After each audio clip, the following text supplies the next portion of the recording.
Hi, and welcome to the Access Direct Opening Bell, your essential pre-market podcast.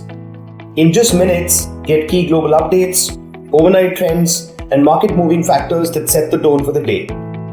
Whether you're a seasoned trader or just someone tracking the markets, this is your go-to briefing to stay ahead at all times. So let's dive straight in. Good morning and happy Friday.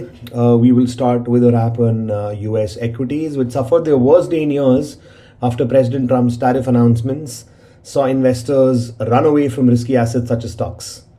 The S&P 500 dropped 4.8%, while the Nasdaq 100 finished 5.4% lower, which was the worst such outing for both indices since the COVID crash era.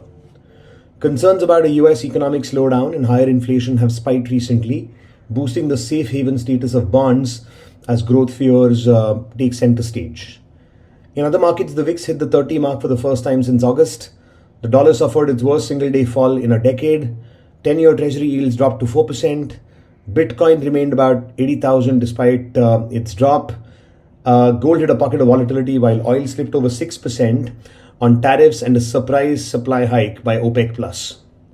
Coming home, the rupee recovered after an opening drop due to the risk-off sentiment triggered by the tariff announcements. It still ended the day a mere 0.1% down at 85.44. Onto domestic stocks now, and the Nifty fell 82 points to finish at 23,250, while the India VIX dropped 0.13 points.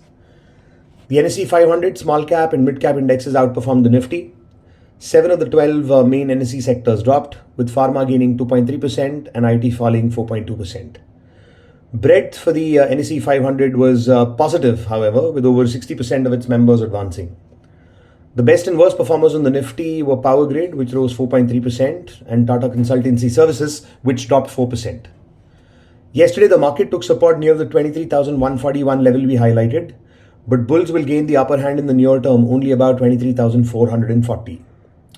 Meanwhile, the 23,090 to 23,141 area will continue to offer support, with the 22,800 to 900 zone the next key marker that bulls will have to defend.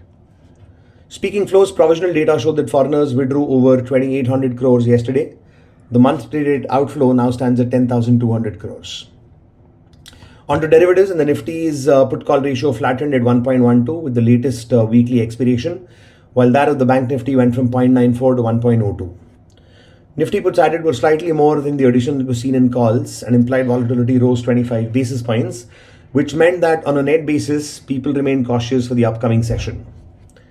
Looking at options concentration for the weekly contract that expires on 9th April, the trackable range is 23,000 to 24,000, with notable additions seen at the 22,800 put strike and the 23,300 call strike. For the same expiry, near at-the-money calls became more cheap compared to similar distance puts, which means volatility traders remained bearish.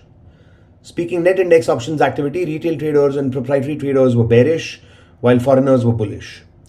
Elsewhere, foreigners' net shorts in index futures rose by 10,000 contracts to over 73,000 contracts, showing increased bearish bets via futures. Looking forward to today's session, the GIFT Nifty was down 90 points at the open. Asian markets were largely down, led by drops in Japan, while Hong Kong and China markets were shut.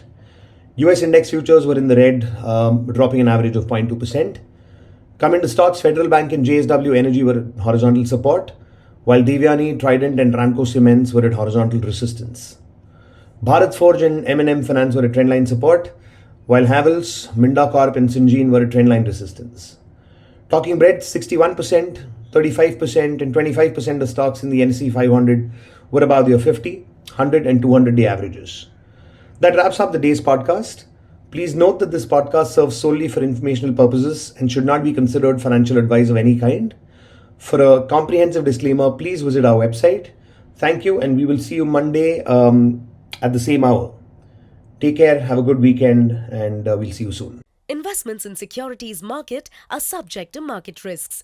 Read all the related documents carefully before investing.